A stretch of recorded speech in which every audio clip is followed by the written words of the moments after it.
Well, our head coach story is over for another year, and while it may have finished with a whimper and disappointment, it's been one hell of a journey. For the first time I think I can remember, we've not been sacked in a head coach. Let's go and have a look at what we achieved today as we do a full view of our career and the clubs we've managed.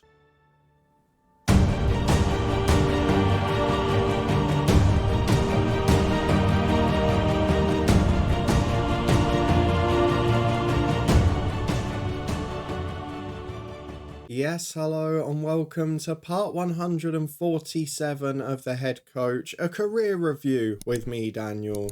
We are back today to focus purely on our achievements, have a look at our career stats, all of the clubs we've managed, and whether they're in a better or worse position than we left them in. We're also going to do a 5 years in the future episode in 2 days' time, where we have a look at how the footballing world has changed since we finished and what's happened to our clubs a few years down the line. But for now, it is all about our career and a little bit of a self-indulgent episode as we look back at our achievements. If you're looking forward to that, then please do chuck a thumbs up on the video. I've already had one thing catch my eye from the news items there. The second one, Dulwich Hamlet promoted to League One. There you go, there's a big story to start us off. But for now, we're going to turn the attention to our profile and what we've achieved, because we've left Borussia Dortmund following, well, a mixed finish to the season, wasn't it? We snuck across the line in the Bundesliga, we were devastated in a Champions League final, and having left our job, we're unemployed, and nobody wants us, despite being one of the best managers in the world.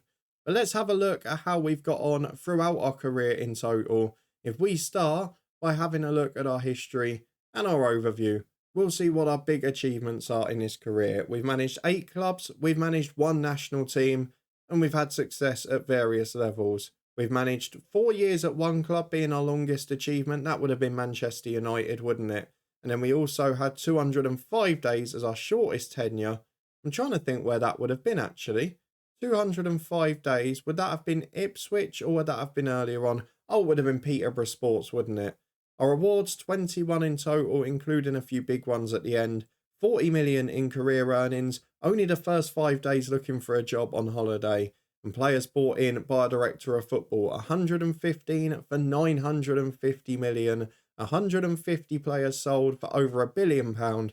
There you go, our overall career is at a net profit for the clubs we've managed. The highest fee spent, 63 million on Juan Heavier at United, the highest received, 67 million for De Bruyne at Manchester United too. Probably the biggest fee spent was with the leftover money from selling De Bruyne at the end of that January window before. 12 million paid to agents, that seems a little optimistic, and 48 players released. However, we've not made it into the Hall of Fame anywhere. We've not really won that many trophies compared to a normal head coach save, but I guess our career path has been slightly different and we've still managed major success.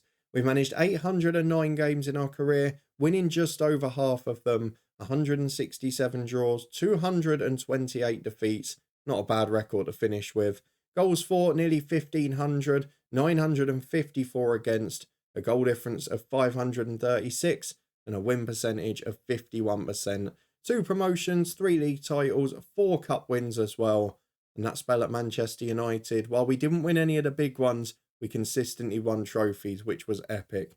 We have a look at our job history in full. You can see our little Baron Trophy spell in the middle at Ipswich and then at Crystal Palace, which actually, Palace was our longest stint of our career. I didn't realise. We did manage to pick up some really good overachievements, despite not quite turning that into competition wins. But when we've been at clubs with a chance to win trophies at Maidenhead, at Bromley and at United and Dortmund, we have done it. But it all started very differently, didn't it? We were stuck in Wales for 2 and a bit years in frustrating circumstances, I think we'd call it. We left Airbus in 10th place in the Welsh Premier League. Or where at Airbus now? They are 6th. Kellen Watts is the manager, a player I recognise from the English game. Let's have a look at their players, because of course they're not going to have any originals left. They have got players on 600 quid a week. Are they full time? Have a quick look at them. Yeah, they are. Right, Airbus have become a full-time side. That is pretty impressive. They've got some good players in there. Boy, I wish I had ones with that quality. We've got a Maltese international at centre-half. How did they become full-time? Where has the Welsh Premier League gone? Oh, wow, it's flown up the rankings. It's up with League One in England. That is remarkable. I mean, TNS have won the league every single season, but Welsh football is on the up, and Airbus are full-time and very much part of it. Their facilities are not really improving, if we're being honest. And if we have a look at how they've done in recent years, they had a couple of years out, which we saw before, but otherwise, they've been a mid-table side for 3 or 4 now. Let's have a look at their key player for comparison. Oh wow, fair play. They are much better than they were back in the day. So Airbus making progress, definitely Welsh football on the up. But one club that weren't last time we had a check-up were Peterborough Sports. We had, well, I would say a pretty successful spell there. Kyle Hudlin came in and became probably the first hero of the save, fired us to safety pretty comfortably. But due to that weird FM thing, we weren't considered to be comfortably avoiding a battle, even though we were 10 or 11 points clear, because in positions we were quite near to it. So maybe something they can work on next year. They're still not in the playable leagues. They've still not got a real manager in place. Is Carl Hudlin still there? I'm sure he's retired by now. He is. What a player he was, though. Ryan Casson is one of only 2 on a wage, as is Zola. I mean, they're earning more than most of our big earners when we were there, and they're useless by comparison. So probably not much to be excited about if you're a Peterborough Sports fan. How long have they been out now? 26, 27. They have been out for 13 seasons out of the playable leagues. I think I've made that right. They had 1 year back up in 2031 and went straight back down. So 9 seasons without football at that level now. Quick look at their key player. Not particularly great. So we definitely left them in a better position than they're in now. And sacking us after survival and comfortable survival. Or maybe that looks like a poor decision on their front. Imagine what could have been with Carl Hudlin at that club. And Maidenhead, however, it was a difficult start with not many players coming in till late in the window. But once that squad got put together, it was a very good one. We won the title after playoff defeat in the first year. And in the National League South, they did a really good job. They did come straight back down, but you can see they're a very solid National League South club now. And although we left them after the first trophy of our career, I feel it was the right decision. If we look at their squad now, there shouldn't be any familiar names about. But there are some pretty big players at the club still. Declan McMillan is very good for that level, and I would expect them to be in the promotion pushes again. If we have a quick look at how they've been going on, to be fair, they've still had a recent promotion and seasons in the National League. They only came down 3 years ago, and now in the National League South, they finished 9th, they finished 2nd, and they finished 9th again. A good football club. McMillan is their best player. To be fair, I had a pretty good time there. It was probably the time my career really picked up, so we've got to be grateful to them for saving us. The move to Bromley after yielded great success because we inherited a very strong team. We won the title at the first attempt and ended a runner. Look at their captain, it's still Nicky Colkett. 33 years of age now. He was there when we was, and you can see just from looking at him, for him to be a National League player, which he is again now, is remarkable. They came down from League 2 last year. Where have they finished in the National League? 19th. What on earth are they doing in 19th place? How have they come down and had such a poor year? They only survived by 1 point in the end. Who's going down on 56 points? That's harsh. Nicky Colkett looks like the only survivor in that team. But that's pretty impressive for a club that we left, what, 2026, 27, 13, 14 years ago. And he's still going at the club, so you've got to give him credit. Well done to them. They've just come back down to the National League, but they will be really disappointed with that season. Their key player, he's not as good as Colkett. I've no idea why he's their key man. But Bromley was a big step up for us, and see one of them still there is brilliant. Let's move on to the real big jump though, because we went from Bromley winning the National League to Championship Ipswich with some real stars. And I can already see that Paul Ferdinand is a club icon there. He is now at Olympiacos, but was at Ipswich until just 3 years ago. One hell of a player who had one hell of a career. Let's go and have a look at how they've gone generally. They had 1 year out of the Championship, and then they've generally just been a lower mid-table club again. So our push where we got them into the playoffs in 2030 has not yet been matched since. The highest place finish after that was 11th place. So again, we achieved greatness with that club by comparison to expectation. Sebastian Alba is their best player, who's pretty good, but probably not a big standout at Championship level. And are there any players that I recognise in this squad? Yes, one at the top, the biggest earner. Ewan Simpson, he joined while we were at the club. He's been there 11 years. He's become a very decent pro. But again, probably not developed into that superstar.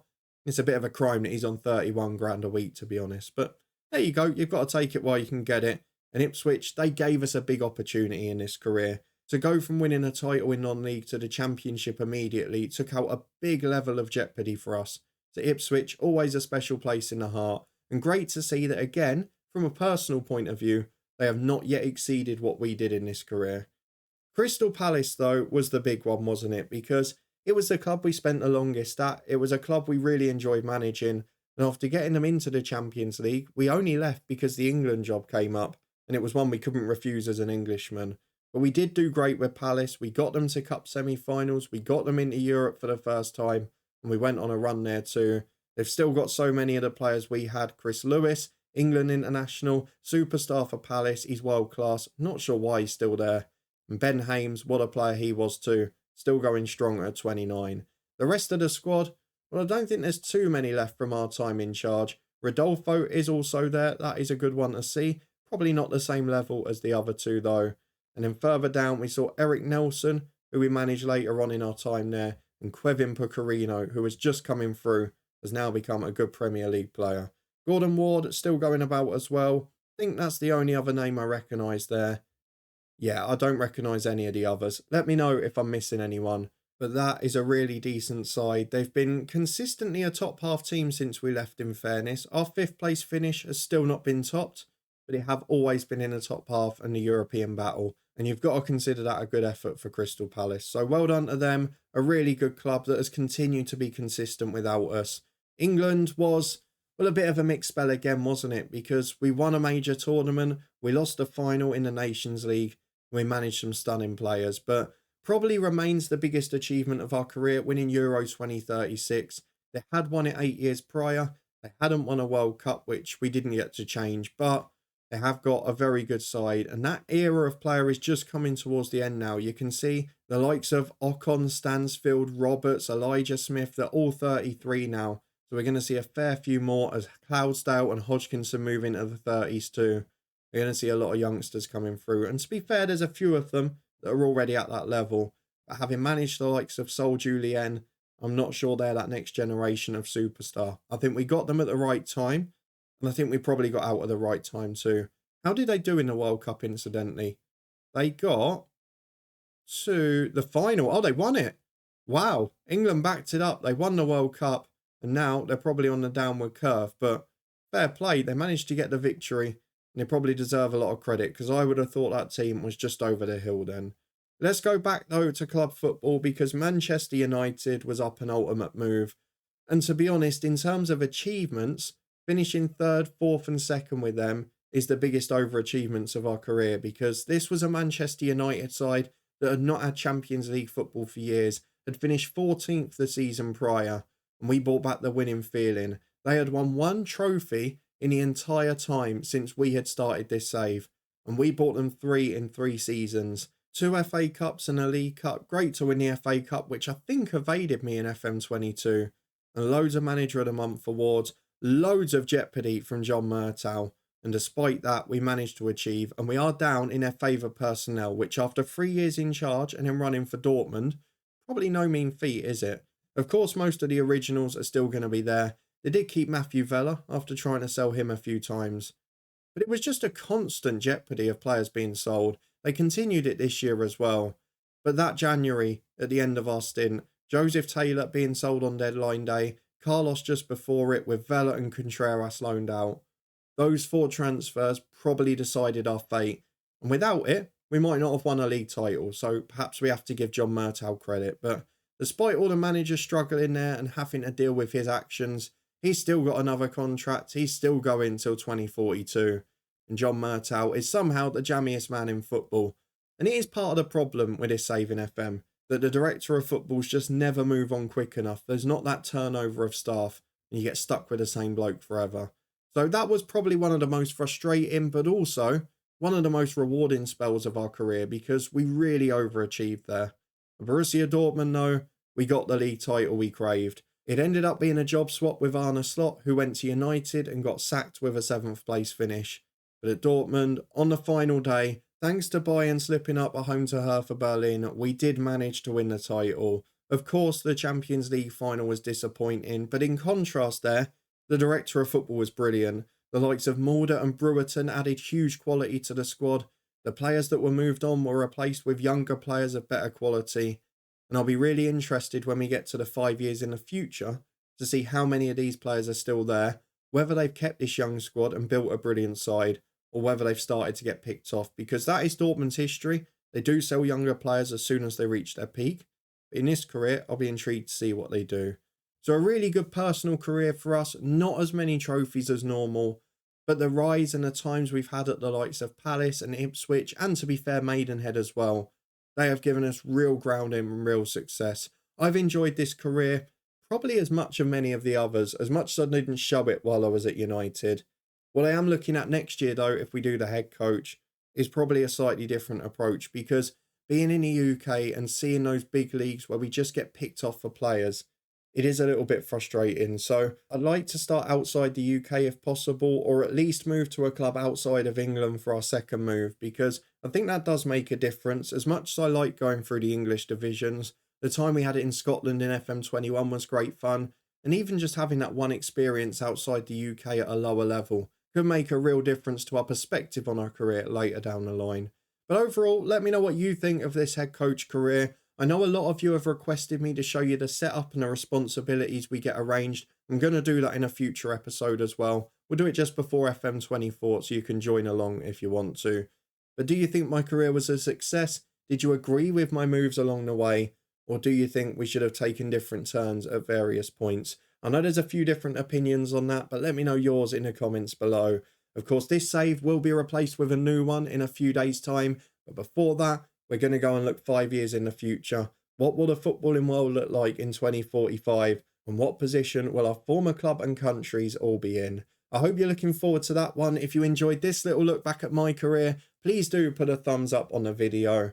Don't forget, if you're looking for long-term stories, the Build a Nation still continues in the other daily slot. We will be back with that one tomorrow. A new save coming in about a week's time. And on Sundays, we've still got a special one off. So plenty of FM content to come. I really hope you've enjoyed this edition of The Head Coach. Let me know how you feel it's compared to the other ones in terms of success, our journey and our path along the way. If you want to see how the footballing world looks 5 years in the future and how these clubs are all getting on, then please do subscribe and turn that notification bell on. We'll be back with that in a couple of days' time, as long as we can holiday that far quickly enough. But thank you very much for watching as always. You can find all the key links and playlists up in the eye above. The Twitch channel for F1 Manager streams regularly. We've also got the football podcast where we've had loads of prediction shows over the last few days. Please do come and check them out from the real footballing world. And of course, down in the description below, links to anything else you can't find and all the playlists to other key series as well. But thank you very much for watching, for following this epic head coach story. It's been brilliant fun as always. It's been one hell of a journey. But the next episode, as we look 5 years in the future, will be the final one from the FM23 edition. I'll see you next time for it, before the new save begins.